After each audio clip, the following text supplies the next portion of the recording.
What's up, guys? It's Mike, and this week we're going to do a little something different. We're going to start out by playing a little clip from behind the scenes of last week's episode 19 with Lisa Varga. Joe Gatto and Greg Oliver were sitting in. We put this up on Patreon for our Patreon supporters.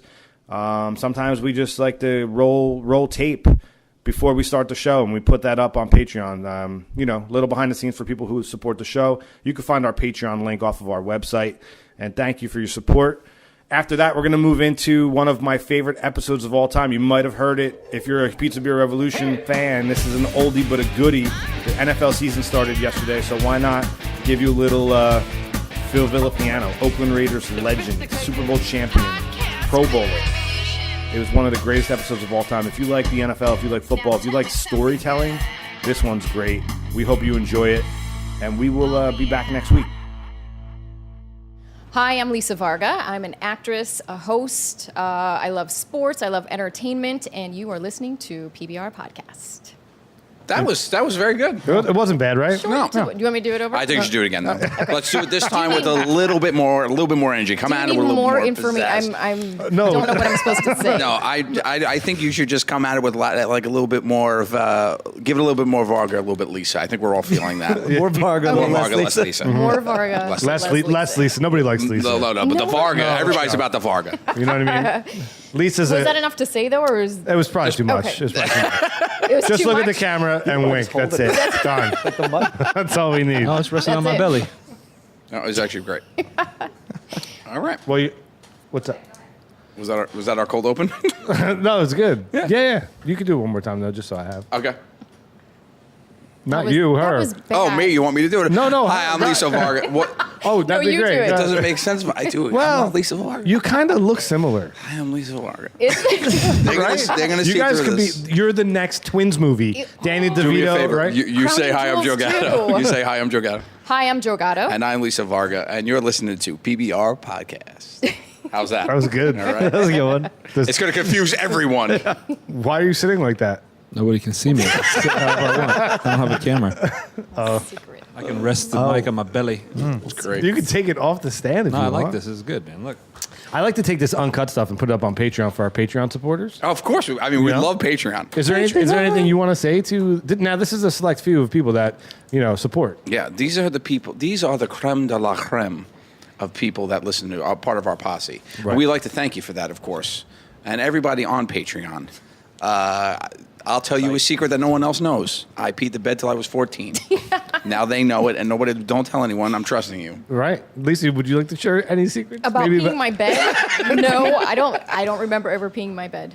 Did you Really? My brother peed in my closet though, and he's gonna love to know. Nice. But he won't hear that because he's not a Patreon supporter. But he could if he went to pbrpodcast.com and clicked on that link. Go to pbrpodcast.com and click on the link. There you go. Right.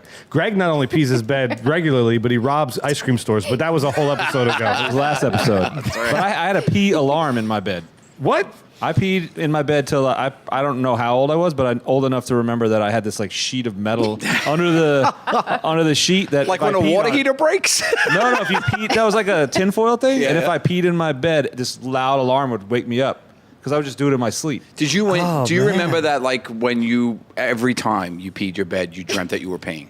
Yes. Always. And now That's I what still made me dream pee. that I'm peeing, and I wake up. And I'm I like, wake up in a "Holy fucking panic." shit," and then nothing. I wake up in a panic. I look at my wife. I'm like, is everything dry? Yeah. No, last night this happened to me.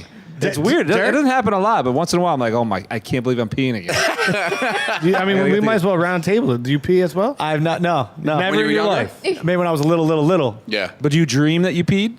No. You just want to try. You're worried about what the ladies are going to think of you. No, right I now? swear to you. Stop You look lying. I'll tell you a Lying. pee story in college. Yeah. A pee story in college. Give it to me because I want you to get real. Okay, I'm gonna get real right now, This is Joe. for Patreon. We don't play around on Patreon. Yeah. Is it okay? You want me to, just for Patreon? Yeah, but so get as real as you can get. All right. Long story short, all my buddies all through college have a piss story. One pissed in the drawer. One pissed in his. Can you say urinate? Lisa Varga's at the Yes. table. Okay, Like, one show pissed in the some- drawer. One pissed. Varga's cool. Do Thank you, Yeah, but Michael. Lisa's at the table. you want this story or not? It's a piss story. I do. Okay, so all through college. All right, so I muted him. Is there, you guys, what do you think? We Michael, please. I have the history. I'm yeah. getting urinated. I mean, pissed. So everyone has pissed somewhere. My buddy pissed on a computer. My buddy pissed in his girlfriend's roommate's sock drawer or underwear drawer at her college. Everyone has a piss story except me. This is the last couple of days. We're in our apartment. The only seniors left because we're going to graduate. It's only seniors on campus. We go out. We get hammered. Apparently, I wake up in the middle of the night, walk up to the front door. We didn't have like a knob. It was like a handle like that, like the one like this. Yes. And I pissed all over the shelves next to the door, and then I hit that doorknob like it was the flush and walked back to bed. And my roommate Brian and this chick Katie were at the kitchen table, and they just watched me the whole thing. And the next morning, like, you got up, walked to the corner by where the door meets the shelves, and you pissed all over it. Did you sleepwalk or were you drunk? Probably drunk, sleepwalk. Our grandfather 'Cause I don't sleepwalk, has the so. best pee story ever. My grandmother used to have afternoon tea. This is back in like the early 50s, right? They used to have afternoon tea, my grandmother, on Sundays. And my grandfather used to go out with his brothers on Saturday Are we nights. British now? They had like an afternoon tea. They had a mozzarella sandwich. Okay, that's better. So they're at the house and everybody's there all proper and they're all just talking to a bunch of ladies. And my grandfather comes down through the living room and he's just in his underwear and he walks over and he lifts the seat cushion, thinking it's the toilet, to a chair, takes out his Johnson, pees, and all the women yell and he goes. And he looks and sees them and finishes. And then goes back upstairs. Wow. There's no getting that out. That's it. Yeah, you're done. That couch is Ruined. yeah. In college, I had a roommate, Matty Ramstead, Oh, yeah. who you remember. We were all sitting around, and he came stumbling out of his room, probably like Derek's story. Maybe he was imbibed a little too much alcohol.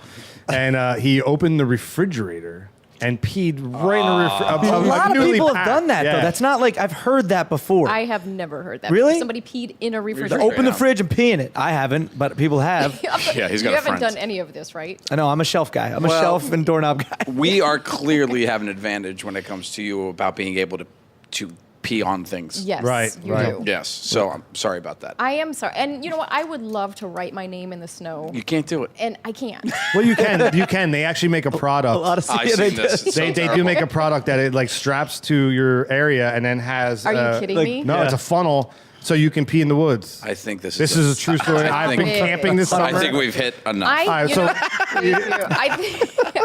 I am dominated by By the way, males we're here because playing- we're talking about pee a little Right. too much. All right, so you know what? Let's stop with the peeing. And we're playing Just- What's in the Box later. Just Hey, yeah, let's thank the Patreon supporters. We just pissed all over you, and Yes, thank you for thank you supporting so us. much, right? Patreon. And now I want you all to tweet at Lisa Varga your pee stories. Yes.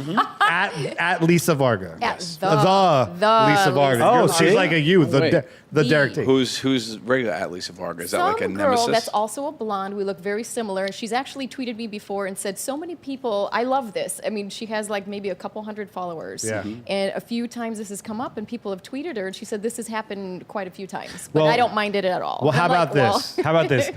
All of the PBR posse, our Patreon supporters, thank you. And at Lisa Varga, hashtag eggs. I want you to throw digital eggs at the wrong Lisa Varga, and then follow the Lisa Varga. Yes. The Lisa Varga. All right. Then we peed. Let's start the episode. Here we go. Let's do it. Here we go. Okay, hi, I'm Phil Villapiano. I'm here with the Pizza Beer Revolution, and we're going to tear it up Raider style.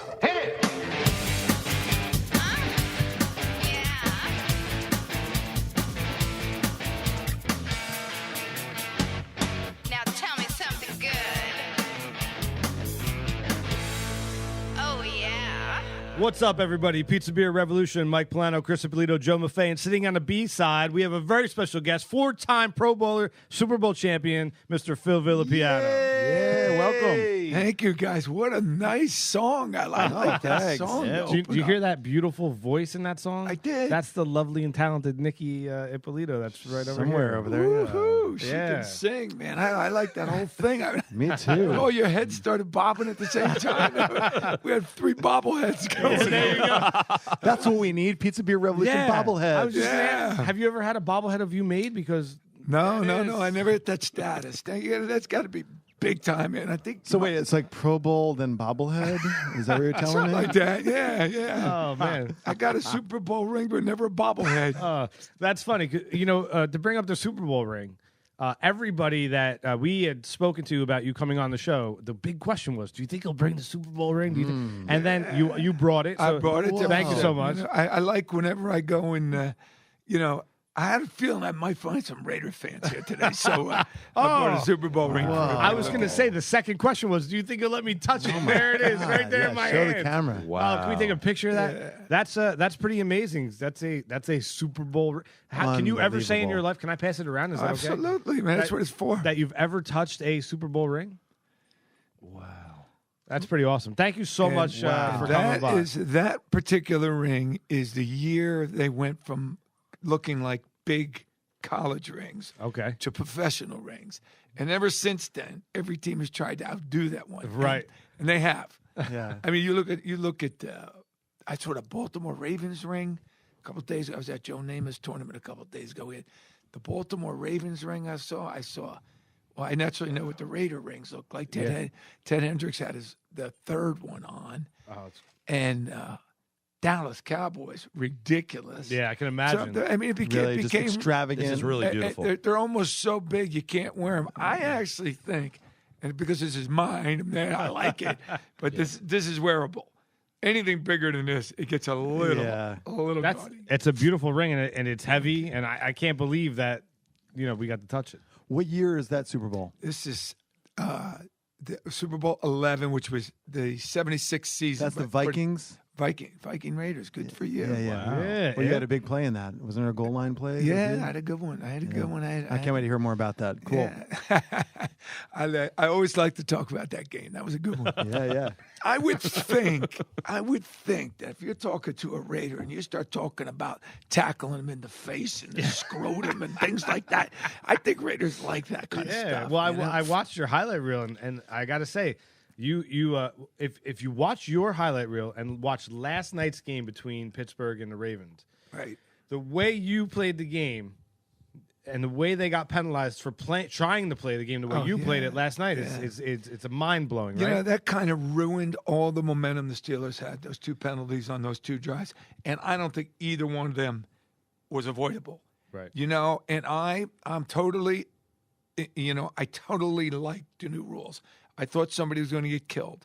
Matter of fact, John Madden, we had a big party when George Bland had died. All the Raider guys showed up in Oakland to celebrate his life. And I'm sitting next to Madden, and he says, Phil, what do you think about the new safety rules? And I said, Coach, I like them. And he goes, you do? And he goes, I would have figured that you wouldn't have liked them. I said, Coach, somebody's going to die. Yeah. They needed to happen. That game, and you can watch that game last night, that game is rough enough. Yeah. And you don't need to stick your face into somebody's throat. Right. We did all that stuff. It was okay. But it got worse. It was okay. Yeah, but it was getting worse. Right, it was really getting worse. And I'm kind of happy. I think that we got to protect them. But last night, I thought both of those hits were very legal. Yeah, me too. And they had to be hit. That guy goes in the end zone if you don't nail him the way he was nailed. Right. And that's the way. Football's a tough game. We're going to see a lot more of that, though. It is. And thank you again for being here. And I got to introduce you formally. Not that you need any introduction, but we're here with the legendary Phil Villapiano. He's a former American football linebacker who played 13 seasons in the NFL. You were AFC Defensive Rookie of the Year in 1971. Tell me if I'm wrong on any of these points. That's good. This going. is from Wikipedia. Yeah. All NFL, 75, 76. All AFC from 72 through 76. You also played 4 Pro Bowls, and when you were a member of the Oakland Raiders, Super Bowl 11 winning team. One of the fastest linebackers of the era. Phil specialized in making big plays. None bigger than his momentum-changing goal line tackle against the Minnesota Vikings in Super Bowl 11. Welcome. Thank you, guys. Thank you. This is Thank fun. you. And I'm learning all about some good technology tonight. You guys are good. And the viewers out there ought to see this little setup. This is cool. Thank you so much. Yeah. So listen, I don't follow football much anymore like Mike does. I don't think you follow it at all anymore, right? Or do you? Yeah, I'm not a big fan of it. So, but for me, the best football ever played was during the 70s when I grew up. The Raiders were notoriously hard hitting, hard partying. Can you tell us what it was like to play back then? What was the atmosphere like? It was just. Is it hard to encapsulate that in one response? Well, it's something I don't think it could ever be duplicated, especially nowadays. And there's things, when you're not making a whole lot of money, but you're making somebody else a whole lot of money. Yeah. You become, you just know it, and you become like this. We're like stars or something. We're not movie stars or anything, but we have, it was really fun to be out there. I want to say it was fun. It wasn't as much a job. And I would have done it for zero, as long as somebody would have fed me. But we just went out there and had a great time. We played more as a unit. People didn't get traded as much. You like with Al Davis, if you're winning, everybody's on the same team. Matter of fact, we won the AFC West 8 years in a row, and nobody got traded. Right. And we lost 1 year. Seattle comes down and beats us. About 10 guys get traded that year, Oh. So it was kind of crazy, but I'm thinking it was more fun. And when I was a kid, all I wanted to do was be a football player, high school. Then I wanted to be a college player. Then I wanted to be a pro player. And I when you achieve your dream, and it's like fun every day, great guys, great atmosphere. You can't do too much wrong, especially in Oakland. It was an unbelievable, 9 years that I had. That was like I was a big kid. Yeah. Doesn't it sound like they had way more heart back then? I was just going to say, it sounded like you had more heart, more fun. I feel like the whole game, and this is just my uneducated perspective of it, is it's been too commercialized. It's too packaged. Big business. It felt Yeah, it genuine is. back then. It felt like... I think you're absolutely right, and it was more genuine, and you loved your teammates, and you loved your owners, and you loved your coaches, and nowadays I don't see a lot of that. As a matter of fact, this is a crazy one. I never thought about it, and maybe you guys didn't either.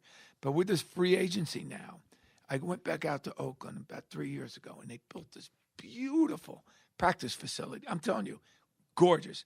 Everything in the world is in this thing. Plus, they feed the guys 3 meals a day. Everything is done. They got masseuses in there. They've got doctors. They got 24 hours. Everything. And I'm looking at this guy. His name was Al Locasell. Was underneath Al Davis, and I said, Al, are you kidding me with this facility? Right. He goes, Phil, if we don't do it, they're not coming here. They'll go somewhere else. And you didn't have that at all. You didn't. Yeah. We had are you kidding? our practice field, it was garbage. Really? And our locker room was our lockers were the size of a trunk. It was. Oh, man. It was nothing. These guys got showers, individual, beautiful showers. We had one big room, looked like cattle would be in there, So it's totally changed. But you do that for the free agency because, if you're deciding where you want to go and somebody's going to offer you a lot of money plus a gorgeous place plus 3 meals a day, Yeah. I'm thinking about going there. It's like the same way that colleges are trying to lure players, right? With all these other kind of fringe benefits, right? Yeah. Sure. The colleges are right in there, and it's kind of interesting how the NCAA is talking about paying the players. Yeah. Well, why not? It might stop a lot of the stuff they're doing on the side, but I think, hey, if somebody's making money off you, you should be making some money too. Now, you talked earlier about wanting to be a high school player, then a college player, then a pro player, and I've been fortunate enough to talk to some pro athletes in different sports, and I always kind of go back to this question. At what point did you know that you could do it, that you were good enough to be a professional? There's got to be a point in the chain where you're like, I know I'm... Really, really good question. And my whole thing was one season at a time. And I remember I went to Bowling Green, and I told my father, I said, Dad, there's 110 guys going out for this freshman team, but I'm a scholarship guy. But you don't even know you're a scholarships guy. You're so afraid. And the guys had the giant arms and... and I'm like, holy Marco, look at these guys. And I weighed like 185. And I went out there as a fullback and linebacker. So now we're having the very first meeting. And the guy says, okay, all linebackers over here, all defensive tackles over here, all defensive ends over here. And the skinny guys went over to the defensive end line. That's where I went. They didn't even know I was a linebacker. So I played 4 years at defensive end just because I was skinny. And I got, Then when I got I probably would have been a little bit better off when I went on the Raiders if I played a little linebacker. But I did in high school. But so when I was a senior, I got invited to the Blue-Gray game. And that was, the North played the South. And when I got invited to that game, I started saying, whoa, and then when I went down there and played, and I made about 25 tackles that night, and that was like a big one. And then I went back to Bowling Green, and the next day I got a call from the Senior Bowl committee. Can you come, to the Senior Bowl, which was run by the pros? And then we had the Denver Bronco coaches. Lou Saban was the head coach. I had this linebacker coach, his name was Fitzgerald, and he said, Phil, you can play. And I'm like, yeah. So how about this? Opening kickoff of the Senior Bowl. I'm running down on the kickoff. I'm going to hit the wedge. The guy sticks up his elbow, hits me right in the eye. So I'm not sure I don't leave the field. I mean, you got one shot at this, right? So I come off the field. My eye is swollen shut. The guy looks at me and goes, what happened? I said, I ran into this guy's elbow. He says, well, Phil, we got no backups. I said, no, I ain't coming out. Are you kidding me? Yeah. So I played a game with one eye, and then I'm coming off the field, and this one guy comes over to me and says, nice game, Philip. And I'm like, who's this guy? And then I got around, and the Bronco coaches were over there, and one of the guys says, you know what that was? I said, no. I says, that's Al Davis. I'm like, holy mackerel, Al Davis said hello to me. And then, but Bowling Green's right near Cleveland. So the Browns were at a lot of my practices. Lions were at a lot of my practices. Detroit's Bengals. Never met a Raider. Right. And then they come draft day, which was only another week. The draft used to be back in January. And it was like another week later, I'm a Raider. And it was second round, cool. 1971. Is that what that was? Yeah. Yep. Amazing. Yeah. And it was really, that was the funniest thing. So, you hear about these stories, but you don't know. So you get drafted. I think the draft was like a Tuesday. And they said, pack your bags. We want you at Detroit Airport tomorrow morning at 9 o'clock. Just take a cab. We'll pay. I'm like, what? That's it. That was about the end of my school. For it was January on. I was out like in Oakland. They were flying me back and forth, And, this is January of your senior year at Bowling Green? Yeah, senior year. So you finished out in Oakland? Yeah, right? pretty much. I pretty much didn't go to class anymore. That was funny. But that's the way it is, because you got your dream, and here we go. Wow. Here we go. Talk about a lousy practice field. So now I go out there. I'm so psyched to play, and they've got this sod or grass, and then where the sprinklers were like 3 inches down below. Yeah. I'm dropping back, and I sprained my ankle. My first day, I got a sprained ankle. Could you imagine? That's kind of like what a bad high school field would be like. That's exactly so right. you're in the NFL at the time of, I guess, like right after or soon after the merger between the AFC and the NFC, right? Right. Like what? I think that was 69, and I'm 71. So you're right after the merger, so it's really starting to catch steam at this time. And so you're essentially groundbreaking in the building of the empire, which is the NFL, right? You were a part of that, like. Oh yeah, and it's real, and that's a really fun part of it. And matter of fact, I told you guys earlier, I was at Joe Namath's golf outing at Bethpage on Wednesday, and the real cool thing, they got 5 golf courses, so Joe fills them all. Right, and they'd probably make $1 million in that one day. Right, but the Bethpage Black, where the pros play, the only ones that play on that are the huge sponsors, right, and Joe's Super Bowl guys. So, like you're talking about, Emerson Boozer's on that field, Matt Schnell's on that. I'm on that field on that golf course, and all these old Jets are out there with these guys. That's class. I like that. But that's the way it was when I got in the NFL. It was a pecking order of, the guys that have been around, Jim Otto, George Palanda. I don't even talk to those guys. You have to introduce yourself, and maybe they'll talk to you, maybe they won't. But it was really, really a good old boys club, and you paid your dues. And when you're a rookie, you don't say a word. Matter of fact, playing up in Buffalo my rookie year, and I was getting a little fired up on the goal line, and I got a guy next to me. His name's Tony Klein, playing defensive end. And I'm yelling across to the Bills quarterback to run over here. Come over here. I said, get over here. And this guy looked over and said, shut the F up. You don't do that in the NFL. Because if they do come, you don't want them to come. But I was like, getting fired up. So, but you learn that from the older guys. And one of my, a couple of the greater guys that I loved to watch was Ben Davidson, 6'10", 310. Wow. Monster. Like this It's like guy. Joe Maffei. Yeah, big, Minus 9 inches. A few inches shorter, only a little bit. but you watch Big Ben, and he has a, when you went into the Raider office to go up the stairs to Al Davis's office, there is a picture of Ben right across Namath's face.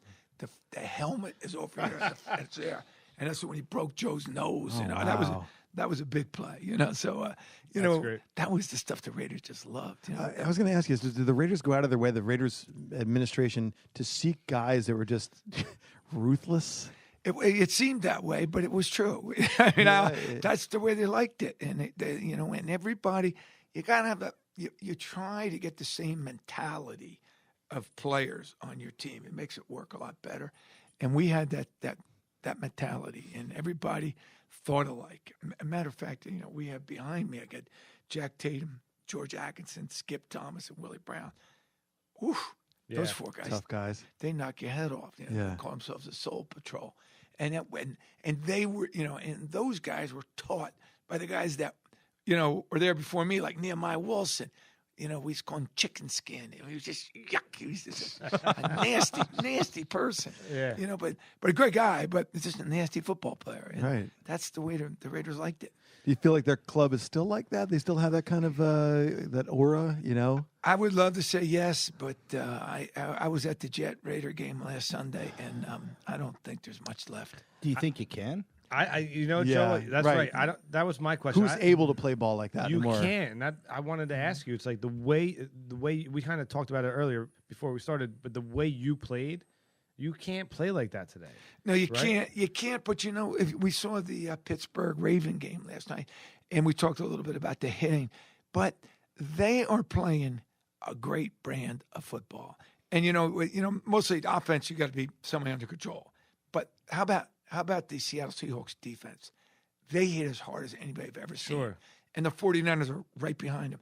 Those defenses are playing at a level that the rest of the NFL is not playing at. And I think they compare with us guys.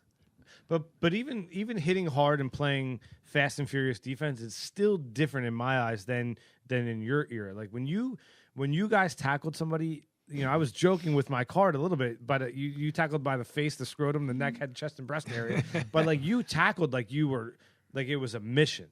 And in today's game, it's not like that. What's the tribute? It's kind of like antiseptic now, right? It's Yeah, kind of it's like NFL homogenized. Like back then, it was scrappy and. Do you think the money has anything to do with it? I don't know. That's maybe. really my question. Like, where's the difference come in? Is it between the way you played or the way you wanted to hit? Was it because you were building an empire and you were so hungry and you wanted to get to that level? And now it's kind of like these guys know from a very young age that they're going to be put into this NFL and have masseuses and 3 meals a day. Like you didn't have that. So I guess was it a different mentality? Well, it might have been, but I can't imagine anybody playing in the NFL didn't think like I thought. You have to have this, you have to be born wanting to be an NFL player. You have to play in a Pop Warner like you want to be an NFL player. You just have to play football like at a different level and a love. Now, once you get up there, I remember George Blanda was 22 years older than me. He was a rookie in 1949 when I was born, and I ended up we was 44 years old. I'm on his team. Wow. You're not going to have anybody Like with that. that to teach you. Jim Otta was older. Pete Banaszak was older. Marv Hubbard was older.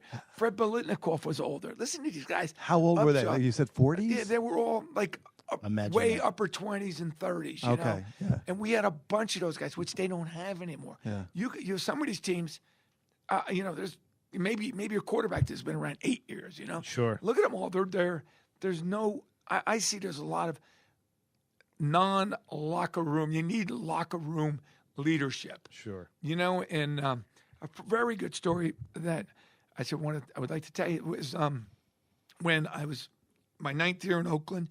I think I'm going to be there my whole career. So I get traded over to Buffalo, and Chuck Knox is in Buffalo, and Chuck Knox isn't a real veteran coach like John Madden was, and he brings in Conrad Dobler, and Sherman Smith and Ron Jesse and Roosevelt Leaks, and they brought in like 9. Frank Lewis from the Steelers is a great player. They brought in like 9 guys, all my age, which was 30, right? 29, 30, 31. And he brought us all in, and he says, guys, I get enough number 1 picks here. I don't want you guys to be starters. Some of you will. But what I want you to do is lead these guys because we got talent. And lo and behold, I just told you before, we're 5-0 that first year, and I'm drinking Genesee cream now like it's crazy. I couldn't believe it. I was never 5. Only 1 year with the Raiders, we might have been 5-0, and even though we had great records. That was fun. And it was fun because they told me, Phil, we don't need for you to start. You need to play all 4 linebackers because I had no depth. Right. And it was that was cool to be a part of that, to be a part of that team. Now, there's an interesting story behind how you ended up in Buffalo, right? Chris, you want to touch upon that? From what I understand, you had suggested, I feel like the gentleman's name is Chambliss. Yeah. Is that the last name? Bobby Chandler. It was Chandler. It was a wide receiver. Yeah. And you had suggested to Raiders management, hey, we need this guy. Do you want to tell the rest of that story? Well, it wasn't quite like that. I'm back home. I'm working the shipping business in the off season. Now, another thing, we all knew we needed another job. You worked another job aside from playing in the NFL. Oh, yeah. Everybody did? Well, if you were smart, you did because you're one knee away from having to find a job. So we win the Super Bowl, meet a guy. We're playing golf together for a couple of days. He asked me, what I do in the off season. I said, nothing. I lift weights. He goes, you want to learn something? I go, what do you got? He goes, I have ships. I said, I figure I got Aristotle and Onassis here. Right? I go, I'm in. What do you got? Talk to me. He said, well, we go back and forth to Europe. That's why we carried the Stella beer. So I get involved in the shipping world in my 8th season. So I played 13, so I had a job my last 5 years. So I come back in New Jersey one of those years, and I come back, went to St. Michael's, the church, come back, got my 2 kids. My wife says, hey, Phil, I was on the phone. I'm like, it's 9 o'clock, it's 6 o'clock in the morning. Why is he on the phone with me? So I grabbed it, and he goes, hey, Phil, I got to ask you a question. I go, what? He goes, how's that knee? I said, my knee is good. He said, what are you weighing? I said, yeah, I'm like close to 230, man. I'm ready because I was actually playing in the middle in those days too. And I figured he was just asking me questions if I was, working out. Right. And he goes, but look, I got to ask you something else. You, back in the Pro Bowl, 74, you played with this guy named Bobby Chandler from Buffalo. I said, yeah. He goes, well, Freddie's gone. That was Politnikoff just went to Canada. And he had a big problem with Al, so he leaves. Cliff, he says, we got a little problem with Cliff too. So that's Cliff Branch. So we need a wide receiver. I said, I got it, man. Yeah, Al, that guy's good. I think that guy would be good. I like him.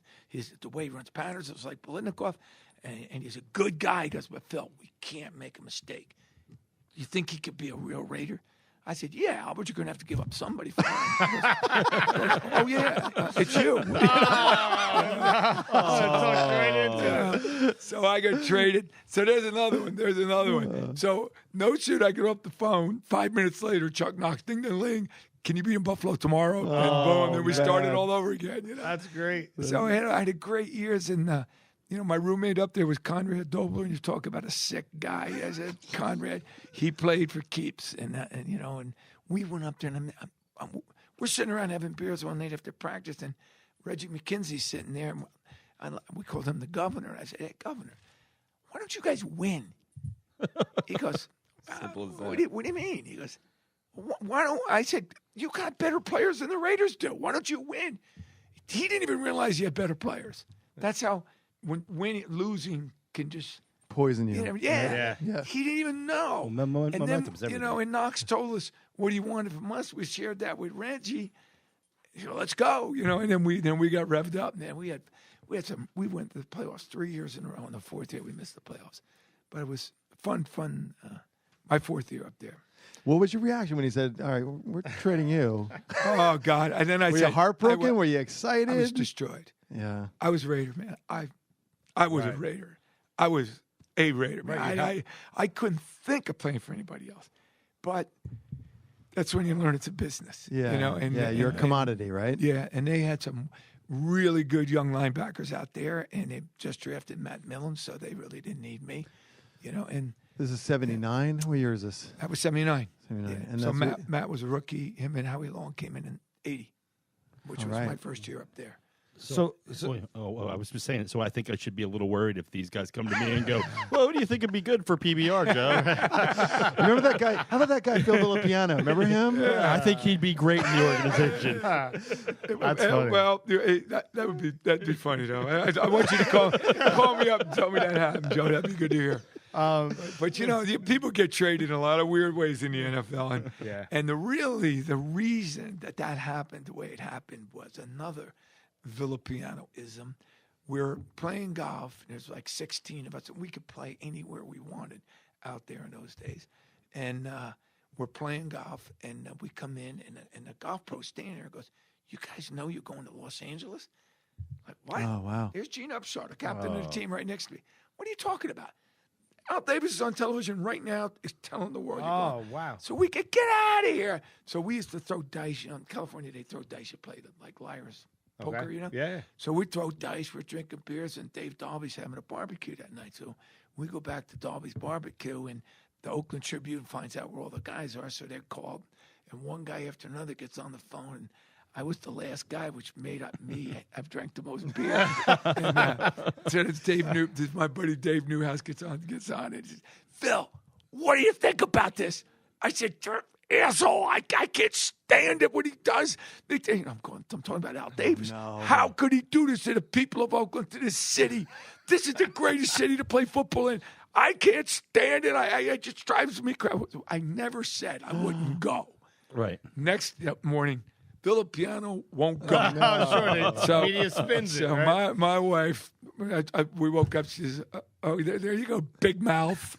We're out of here." That's great. And back in those days, the two worst places to get traded, Green Bay and Buffalo. Really? Wow. Well, they had no domes. They're frozen. Yeah, right yeah, off. Yeah, and warm weather, right? And you go to Los Angeles. You're actually our second Buffalo Bill to be on the podcast. We had punter John Neese. Oh, Johnny, good Yeah, man. yeah. Good player. Yeah. I want you to know, I helped Johnny get on. I called up there for him, and his father was an NBA ref. Right. And so, his father knew me, and he says, "Hey, my son's pretty good." So I pretended like I knew who he was. Hey, man, you got to take a look at this guy. He made the team. Yeah. He did very well. He tells it very similar too. Like you say, it's one of the worst places to play. Well, he played his college ball, setting all of his records in Arizona, where it's perfect, no humidity, sunny all the time. Then he gets drafted and he goes to the Buffalo, where it's beautiful for 1 second, and all of a sudden the clouds come ripping in. Unbelievable. And you're trying to punt in that, and he was on a great Buffalo team. So they didn't even use the punter half the time. You come in the fourth quarter to kick a ball. Yeah. Well, Johnny's a great athlete, and he's got a nice great guy. studio right here. You can In Red Bank, Yeah. go get trained by him. I wanted to ask you a question about we have to talk about it, right? Chris and I talked about it today, and I think it's probably one of the most famous plays in all of NFL history, and you happen to be on the field for that play, the Immaculate Reception. Oh, yeah. Can we talk about that? Is it a sore spot? Like you're gonna punch Joe if we get too deep into it, because he looks like someone on that team. No, that was crazy play. It was a crazy play, but it was all. Hey, we've had more fun with that play over the years, so it's almost like it's okay, But at the time, it was not okay. Don't you feel like Franco kind of? He kind of like always leaves question of whether or not he actually caught it. Oh my! Is that on purpose? Did No. The one you want to hear is Frenchie Fuqua. Okay. I was at They asked me one year, Ray Mansfield, before he died, great center for the Steelers, said, "Phil, why don't you get 10 Raiders, and we'll fly them all back here, and I'll have 10 Steelers. We'll have a big golf outing, and so I get together." 10 of my boys, and he's got 10 of his. We got to Oakmont.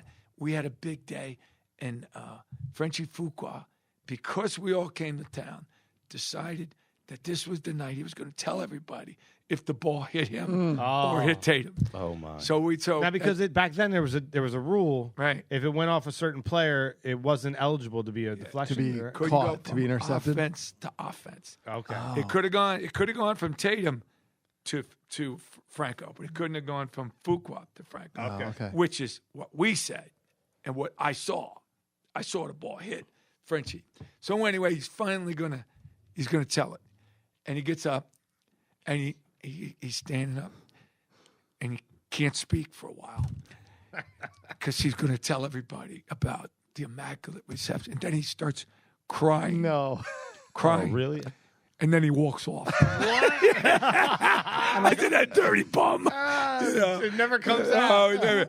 And I've seen that show about 10 times. So he does it. Nobody does it better than him. Oh, that's great. But I got invited out there last year. What was the 40th anniversary? I saw the clip of that. Yeah. That was a fun weekend.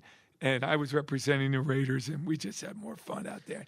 Franco and I become very good buddies over this. Matter of fact, at the Name It thing, he was there the other night, but I had to fly out, so I had to leave early. They asked Franco to get up and talk about the Immaculate Reception, and he goes, the greatest thing was that Villapiano was covering me so I could get loose, But they said, where is he? And I'm like, gone, so we could have a lot of fun with that. But so I like to tell the story, So Franco's a rookie, and in the NFL, when a back. This game you're talking about? Yeah, it's his first year. This is the championship game, right? Yeah, it was a playoff game. Right, playoff game. So, but he's a rookie. I'm a second-year guy. But what you do is, like, if a guy's going to, set up the block, you automatically blitz and you just grab him, and you go like this. So you don't have to cover the guy, So anyway, I got Franco. I'm rustling him, making it look good, and then I just shove him. And the guy starts running down the field, and I'm like, Just out of nowhere. and I'm like, what's this asshole running down the field for? Stop! I let you go, so stop. That's what I'm thinking in my mind. Right. And then, but I'm looking back over here, and I see Bradshaw throw it. Boom! I'm gone. Over to help make the tackle. So then when Tatum comes up and hits Frenchie, it goes right over my head. And here's Franco, which I like to say was loafing down the field at the time, trying to impress the coach for next year or something. And I got to play on him. And then this McMakin hits me in the back of the legs. So we had the ball hitting Frenchie, right? Instead of clipping, we had clipping. And then with the recent camera work, Right, we don't know if the ball touched the ground. It touched the ground, definitely. So Franco, if you're listening, and he tells the story that he played for Paterno at Penn State, right? Yeah. And I guess Paterno was always like, you run down the field after a play. So he it snapped in his head, the ball was thrown, I'm going to run down the field, So he just started to run down the field, and it just right place, right time. But you don't think he caught? You think it hit the ground? I will never tell. He's going to start crying. I'm going to cry. He's going to leave. That's great.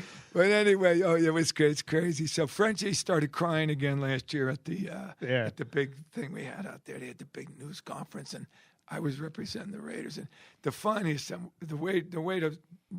this is really cool. They have the guard, okay? So the guard says he's the first guy up. I think it was John Kolb, right? So he goes, if it wasn't for me, the Immaculate Reception would have never happened. He's a guard. So funny. Right, I'm listening. he got beat. He got beat. He goes, yeah. Well, if I didn't trip and let Otis Sistrunk get through there, Bradshaw would have never rolled out around the end, and it would have never thrown the ball down the field. And so funny. I'm taking credit. That's great. And next to him is Moon Mullins, who is the tackle. Right. Well, if I don't let Tony Klein, if I don't back up deep, Tony Klein made a move on me and got outside and chased. So if it wasn't for me, right, then I don't even know who else took credit. Frenchie Everybody. sure did. Right. Franco was the guys. last up, but Andy Russell was playing defense.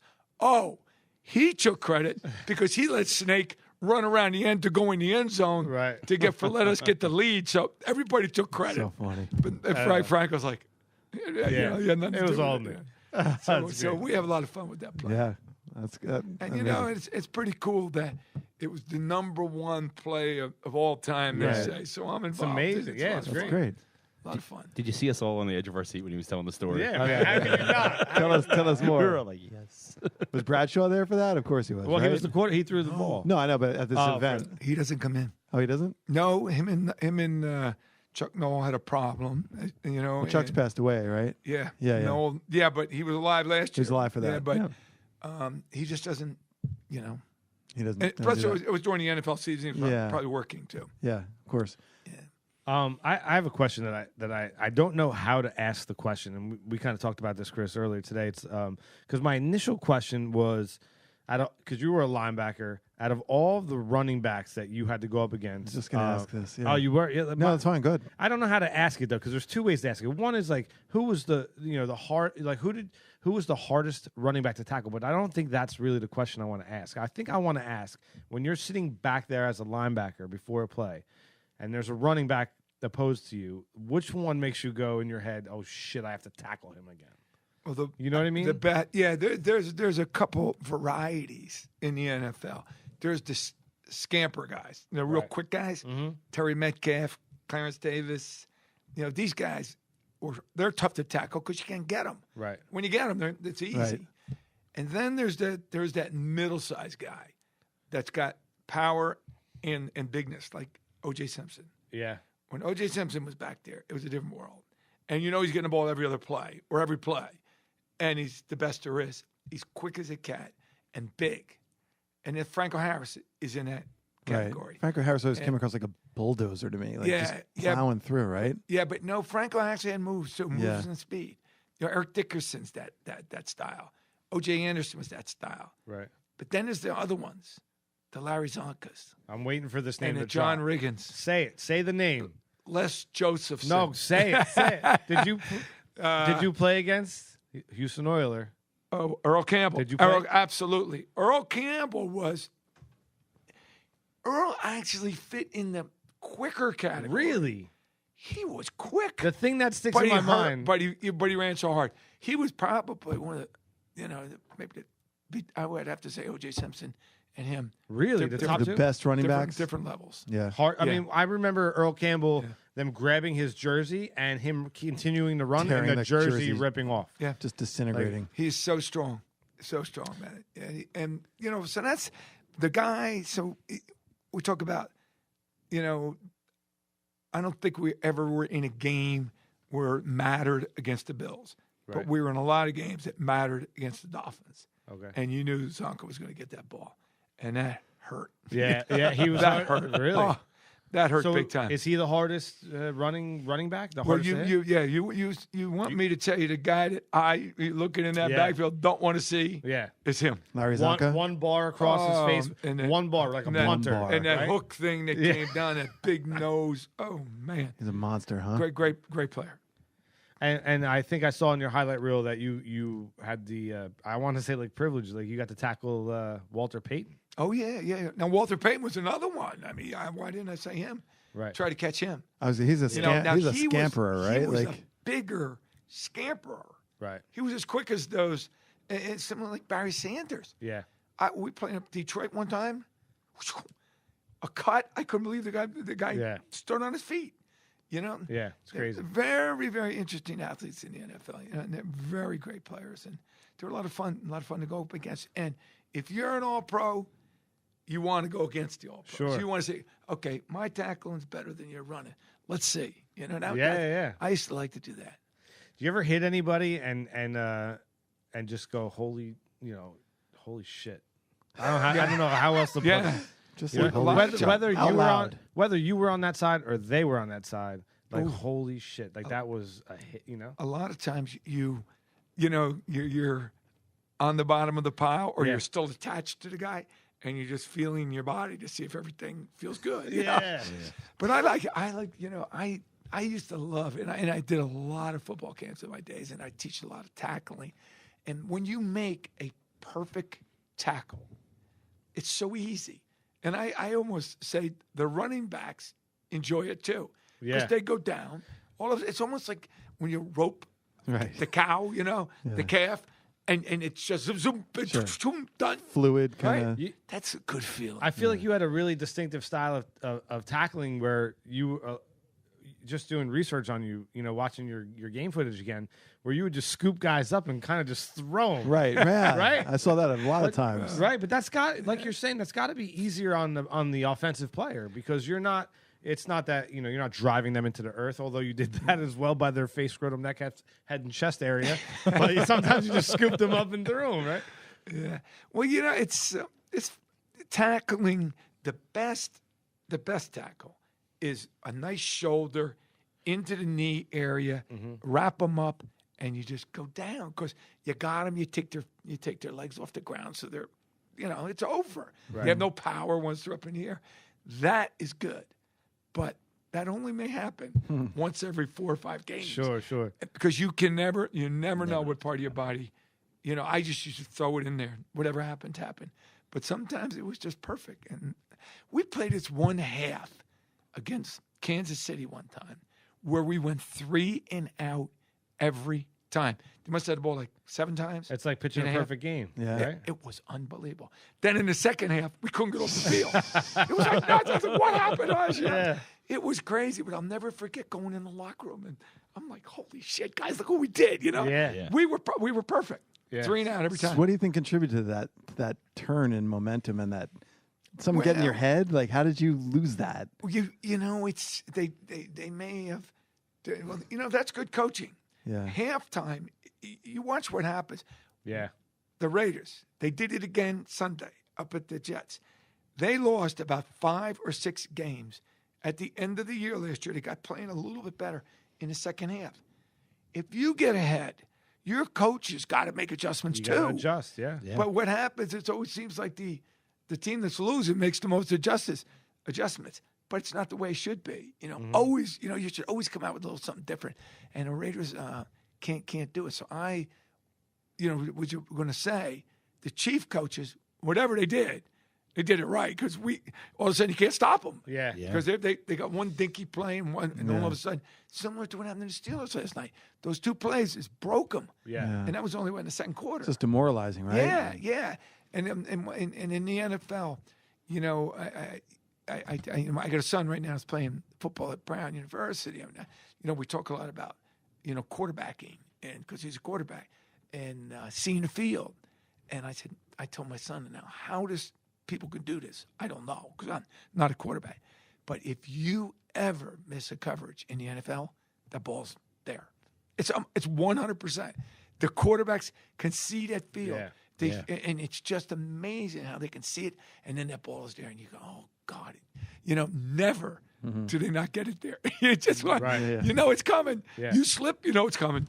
Yeah. You screw up your coverage, it's coming. There's no room for error. No room for error. At that level. And that's the way the Raiders like to play it. We used to play, mistake-free football. Even though it was wild and crazy, it was pretty much mistake-free. Yeah. That's pretty crazy.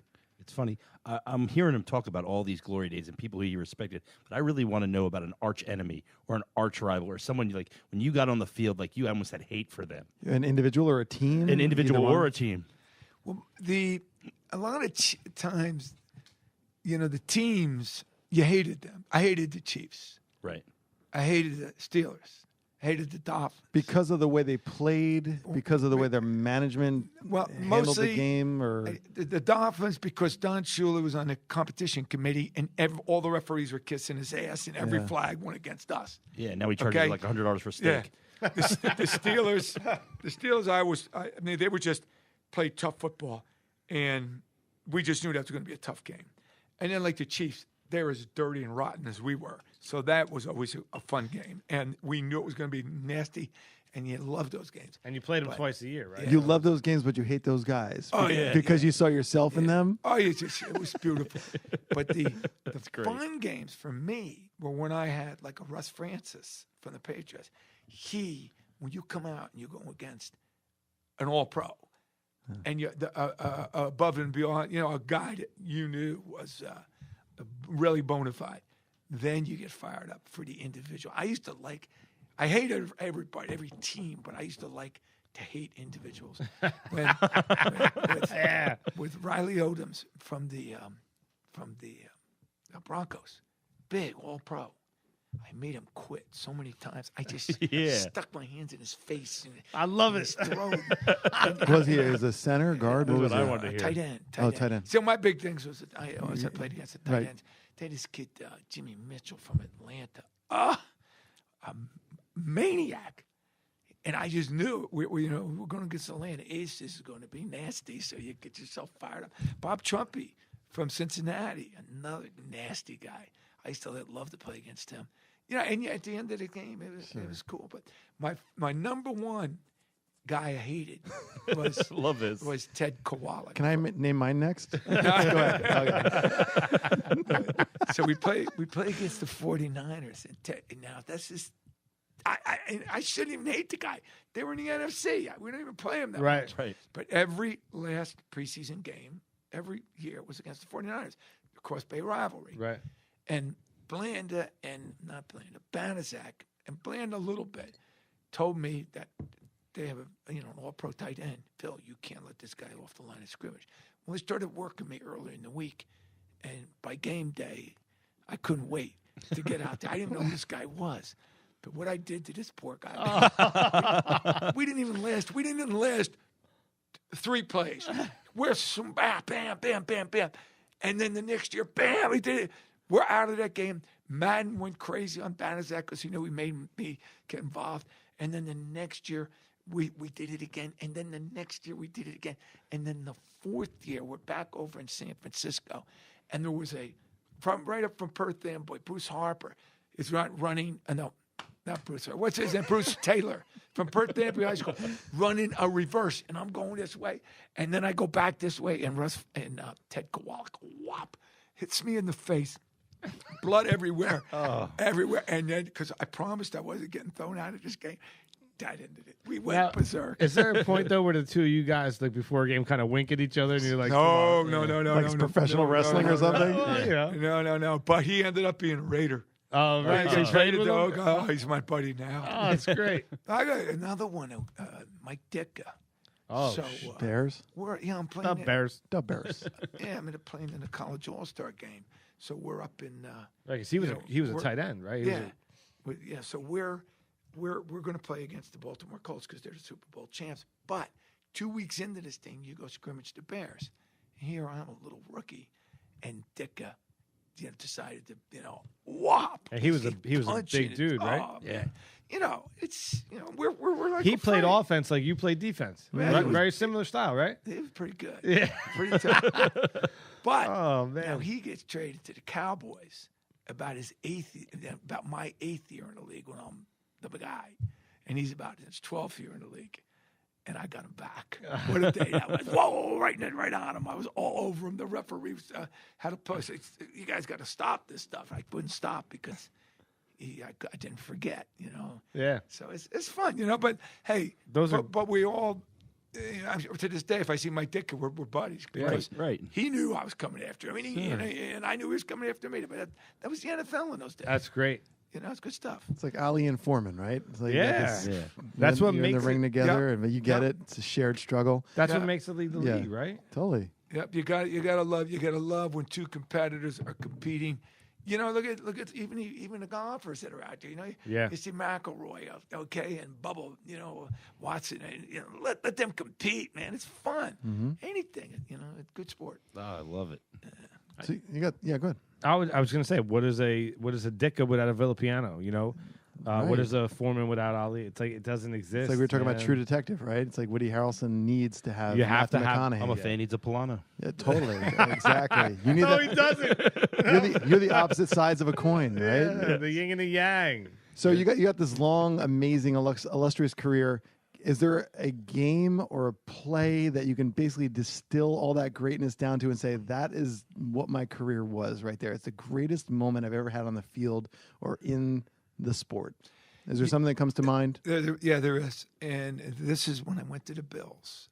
Okay. Now, the Raiders, I started out, I was afraid of my own shadow. I started every single game. I had no clue what I was doing half the time. But I got through it. I got pretty good, and everything was great. So I go to Buffalo, and even though Chuck Mox told me, you're not going to be a starter, he said, but be ready.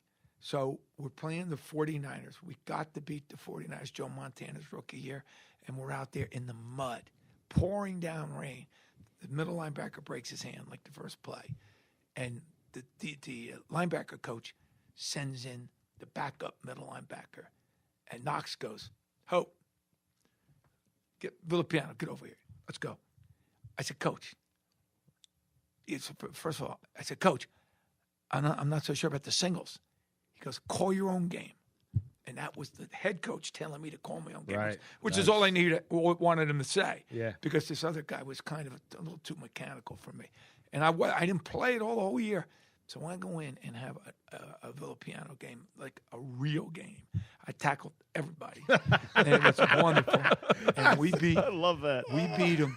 And I called my father that night because my father told me, hang in there, Phil, hang in there, Phil. It's going to happen. It'll happen. And it happened in the biggest game of the year. And we win. I mean, we had to win. Yeah. New England had the same record as us, but we had beaten them. So we were the AFC champs. That's great. It was pretty cool. That's the quote of Pizza Beer Revolution's lifetime. The quote is, "I tackled everybody." Right. I like that. That's awesome, man. When we have a great show, it's going to be a Villapiano game. You tackled everybody during that. Speaking of games, man, you want to play a little game with us? We play with all of our guests on all of our episodes. It's a little game we like to call Top or Bottom. Okay. What do you think? You want to give it a shot? I want to give it a shot. Mr. Bleed, are you ready? Yeah. All right, so this is a game called Top or Bottom. I'm going to give you a this or that, a yin or a yang. I'm going to give you two topics. You're going to tell me if those two things were in a relationship, which one would be on the top, which one would be on the bottom. Now, that's not a sexual reference. That's not a power struggle. It's For just some reason, I got a feeling we're going that way, but that's okay. in the mind of Phil Villapiano, which one's on top, which one's on bottom, and some of them we're going to jump in and give our opinions as well. Go ahead. You ready to go? Ready. Top or bottom? Number one, sunny California or New York state of mind? Ooh, I had them both in my life. Sunny California. Oh, yeah? Yeah. And it never rains in California. Right? I lived in San Diego for a year, and he's right. It never rains. I have to say California as well. I love upstate New York, but you're San Diego. Come on. What's better than San Diego? Yeah. California is something Right? special. I might be a little too uptight to go out west. Oh, you're going to say New York? I love the New York area. I like the ability to be as rude as I want to be. Now, speaking of rude, that's officially 75%. Please don't talk into the microphone anymore for I'm this out. episode. Number two, top or bottom. I'm talking rivalries here. Top or bottom, Denver Broncos or the Kansas City Chiefs? Oh, Kansas City Chiefs were definitely on the bottom because we hate them. Yeah? Like, get them closer to hell. All right. Denver was easy. All right, so this one's just for you as well, Phil. Number three, top or bottom? I think I know the answer, but Buffalo Bills or the Oakland Raiders? Hey, you can only be a rookie once, and that's when I was on top. You're making Super Bowls, Pro Bowls, Super Bowl, you're on top. Raiders. All right, I like it. Number four, we're going to round table this one. Top or bottom? We'll start with you, Phil. The longest yard or the North Dallas 40? Ooh, North Dallas 40, pretty cool book. My buddy John Matusak starred in that, and I loved it. And Bolitnikoff told Nolte how to run the patterns.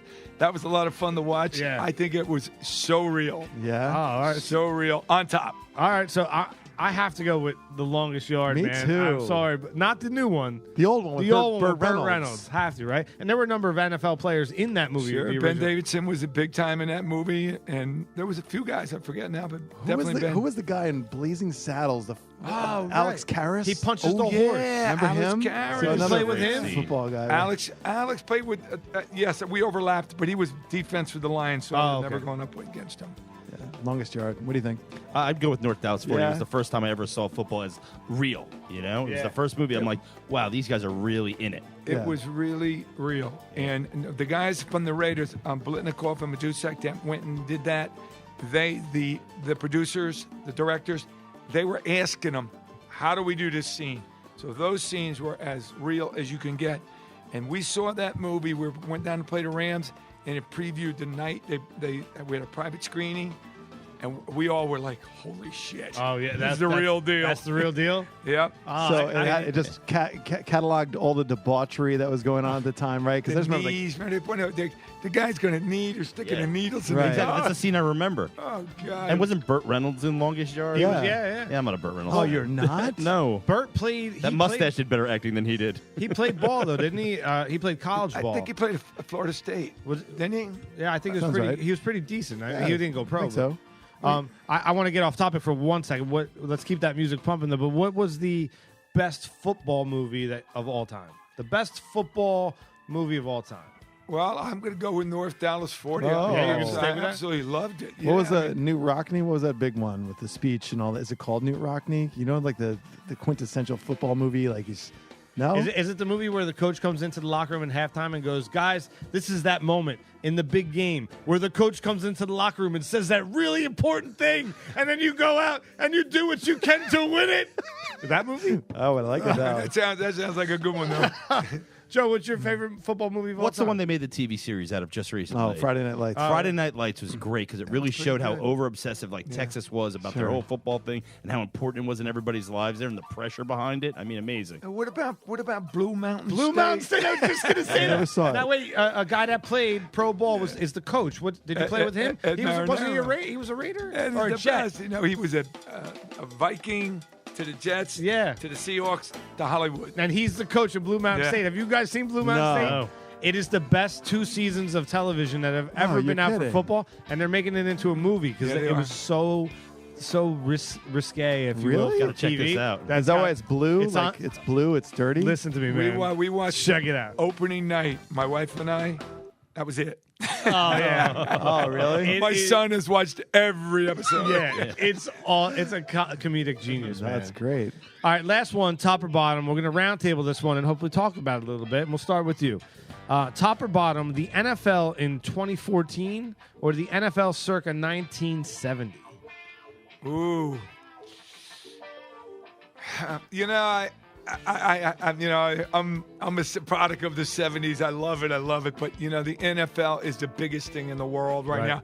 I love part of me loves that we put the foundation down for this unbelievable monster that it is now. So Right. I like today on You top. do- Wow. I got to be honest. I totally didn't expect that, man. Yeah, I didn't either. I'm proud of the NFL. I love the way you put it too. You know, you were part of building it, and I feel I was born in '75, so you know, watching football with my father and growing up with my friends, like I feel like circa '70s is it was more my NFL than today's NFL. I'm a little turned off by today's NFL for a lot of reasons that we talked about today. I think of the 70s and being a kid and HBO coming on. They'd had these like football shows and they had this great music behind them. And you'd see the guys coming up to the line with the breath coming out. The monsters And they of just, Midway. it just had this, mystique, right? Yeah. It just had this lore to it. The and it, frozen tundra, totally. Lambeau Field. Exactly. It was otherworldly, right? Yeah. And today, to me, it's too commercialized, it's too packaged, it's too polished, if you will.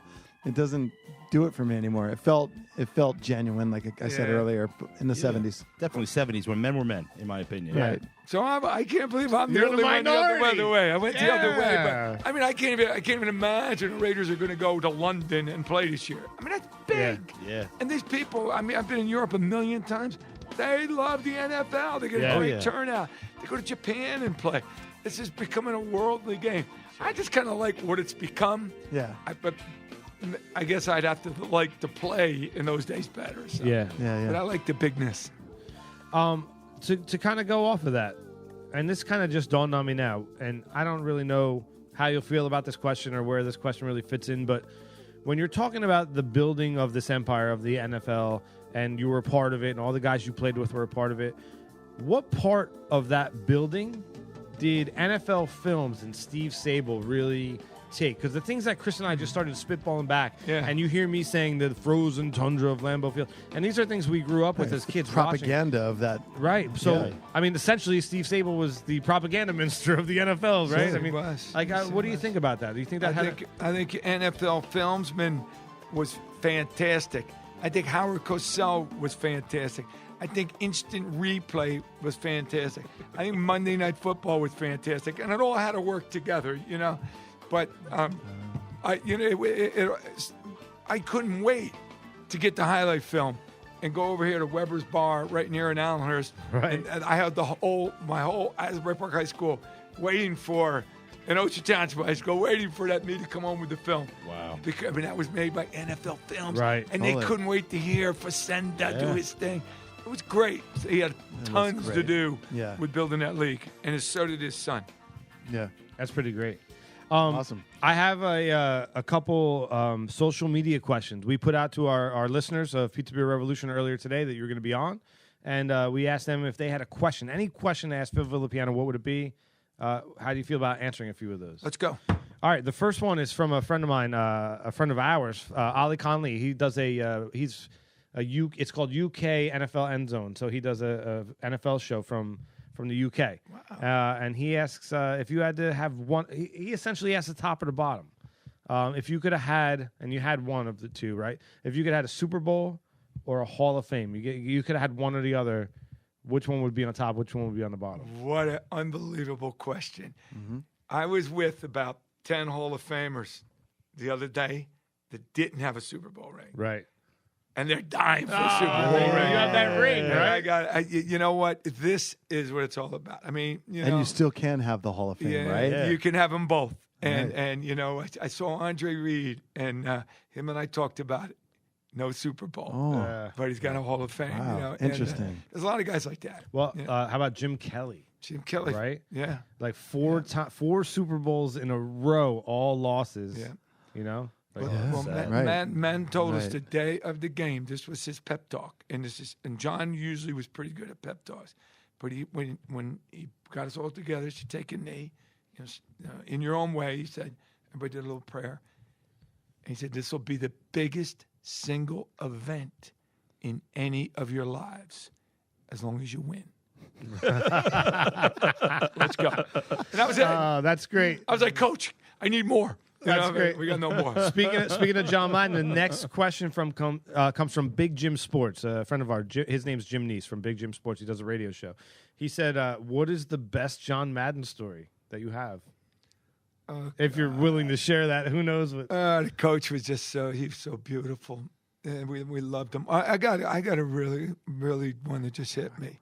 We're flying to play the Steelers in a championship game, and as the year went on, John used to get bigger and bigger, and he probably was 3-something at this time, and he had to take medicine because we all know he doesn't like to fly.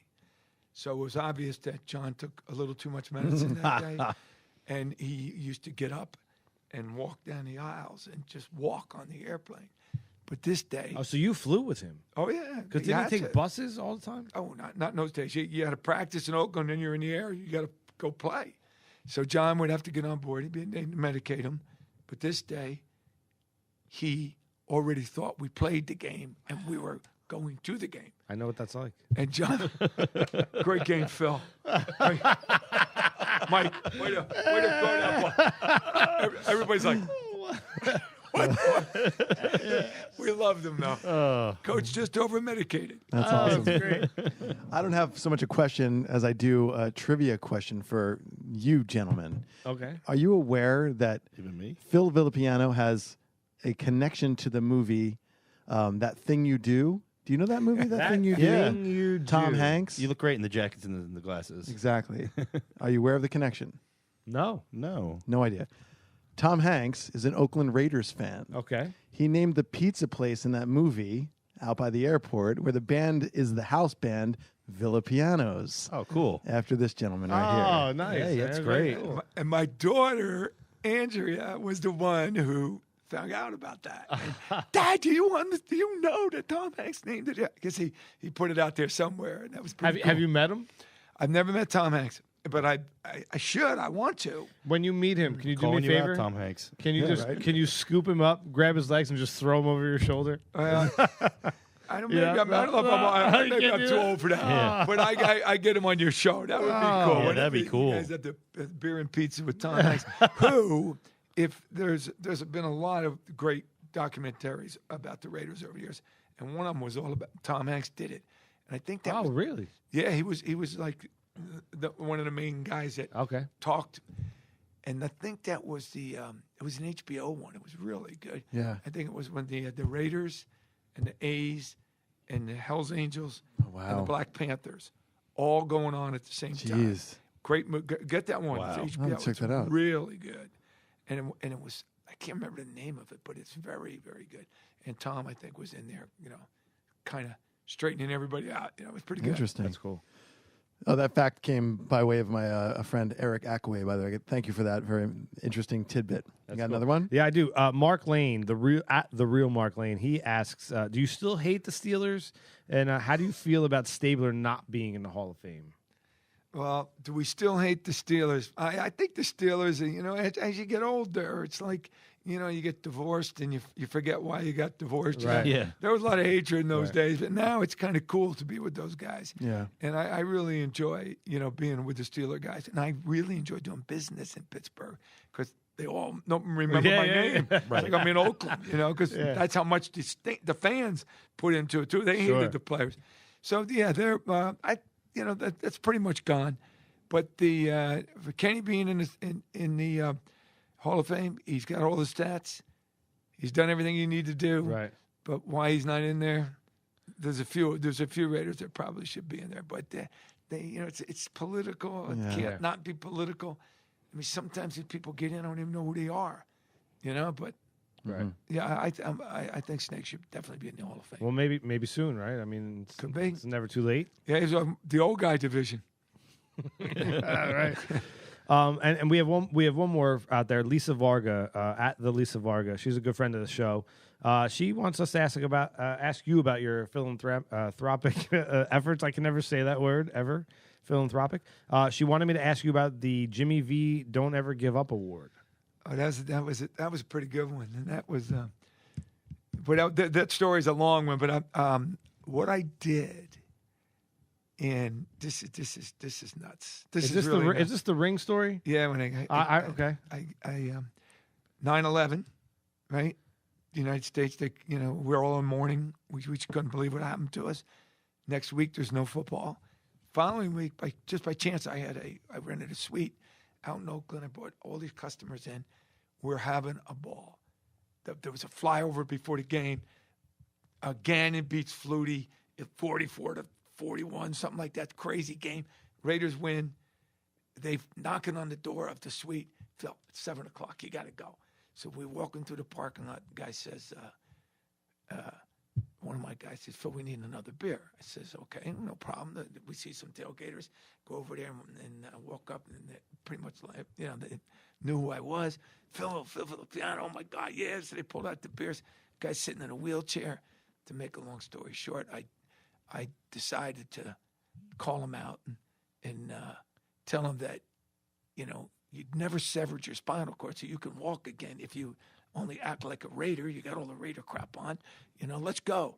And the guy, he had two beautiful daughters next to him, and he goes, I said, do it for your daughters. And the guy says, I will. Little did I know. Well, then what I did was I took my Super Bowl ring. I said, give me your hand. The same ring you have on right now. Same ring. I gave this to this guy. And I said, give this back to me when you can walk. And he starts crying. And his daughter and the wife says, you can't do this. You can't do this. You won't do it. And he had one of his buddies there. And I said, will he do it? He says, he'll do it. I said, will you be the coach? He goes, I'll be the coach. So now we had a coach and a player. And the guy did it. And so you take the ring off your finger. Yeah. You give it to this guy. And you tell him, when you can walk, you'll walk that ring back to me. Exactly. And how long later? This is really nuts. I do Conrad Dobler, Tony Hill, and myself do a party at the Silver Legacy in Reno every year. He calls me around December.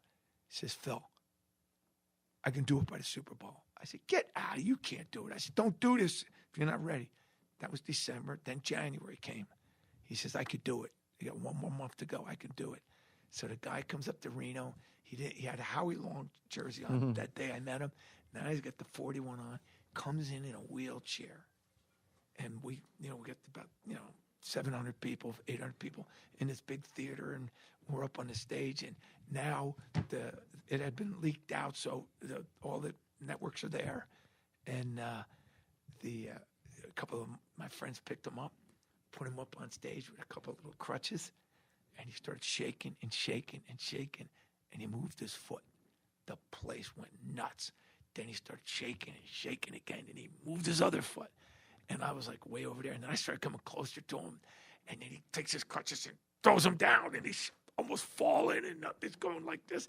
And he gave him a little cane, and he shook and shook and shook, and I'm talking 45 seconds between, and he moved his foot. and then we just hugged and you know, it was just amazing. incredible. That's amazing. It was unbelievable. He walked. We got the most inspirational award from Oprah Winfrey, right? And then we got the Jimmy V award, which was so cool. I couldn't believe it. They called me up and said, "Phil, let's go. Tell me the story. Is this true?" And they gave me I got it at home. And You made it happen. That's unbelievable. yeah. So That's anyway, hey, awesome. I would have. Oh, so I never told my mother, right? Because she's 94 years old at the time, and the next morning, and so I never told her that I gave my ring away. So now she's watching the Super Bowl from New Jersey, and the next morning, Good Morning America, and the lady says, "You're not going to believe what this Oakland Raiders done." My mother, Oakland Raiders, so she can't wait. They come back from the commercial and see me. That's funny. They did it on the TV. My mother called me. She was crying. Oh, so that's it turned out really cool. That's unbelievable, yeah, man. Great story, man. That is such a great Sometimes story. you do some goofy things. Hey, but I got my ring back. And it paid off. And are you still in contact with him? Yeah, his name's Mitch Ulrich. He lives out in Pleasanton, right where Madden lives. And, Okay. a good guy. Oh, that's Nick awesome. can't really walk, but he's Yeah, okay. He's yeah. okay with crutches. Out of the wheelchair. That's great. Awesome. That's big time. Inspiration. Cool. All right. So again, thank you so much for coming out, and that sound indicates really what the show is all about, and it's about the revolution of what we talk about our guest. Cool. And the revolution here is really the NFL. So if we were to play a game called the Armchair Futurist, essentially, you're playing armchair quarterback in the year 2050. What does the NFL look like? You know what I mean? I know that's far away. 2050 from now, it's 2014. But what do you think the NFL really looks like then? Oh, I don't know. The guys will be 400 pounds, maybe be running like a lightning. There'll be flames coming out behind them. I don't know. Okay, maybe we'll have some, drones up there firing down, knocking wide receivers out. Shooting down the ball, right? They got knocked up. Yeah, had some new things. Then Joe Maffei will be a fan, right? You got Absolutely. Right? Some robot players. A little Star Wars looking thing, right? Yeah. So, who knows? I just hope the NFL's around in 2050 for my grandsons and all that stuff to get out there and play. Right. It really is a great institution to bring family around. Oh yeah. I hope the NFL keeps that in mind going forward with things we talked about earlier. And that's how we grew up. You and I, Chris, our fathers and brothers coached us, Right. And it was a lot about family, and the stories you're telling are all about family. And that, to me, that's what the NFL was really all about. And I just hope that it maintains that. Well, so do I. So do I. And we've had a little problem this week with the Ray Rice and the get rid of these thugs, get rid of these guys. It's a privilege to wear an NFL uniform. Right. And if you don't think it's a privilege, watch Ray Rice scramble now. That he's out. Right. Everybody will learn. I love that you said Plexico that. Barrows had to learn. Right. And there's been a bunch of them. Michael Vick, look how he's learned. Even though I'm giant lover of dogs, that one killed me. They all kill me when that win. Right. You can't, go and love this game and love what you're doing. You don't got to be a thug. Do nice things. Right. Go run naked somewhere. Why shoot somebody? I agree. Anybody who defames the game, Yeah, exactly. I'm so glad you brought it up. I wasn't going to bring it up because I didn't want to. You had such a good time, and I didn't want to bring it down. Not that we are, but it's interesting to hear your perspective on it. Because we had a kind of discussion on our previous recording about it, and it's nice to hear your input. Well, I love this game, and I think it's a privilege, and I don't want all the people that did all that hard work, Right. and make it where got it to where it's like the biggest game in the world. Right. Don't have a few people ruin it. So I guess what you're saying though is that a public personality like an NFL player is just as responsible for managing their private lives and the possibility of those behaviors getting out in the public as they do the behavior that's on the football field. Exactly, exactly, and that's part of being in the NFL. Assume that responsibility or get out. It's simple.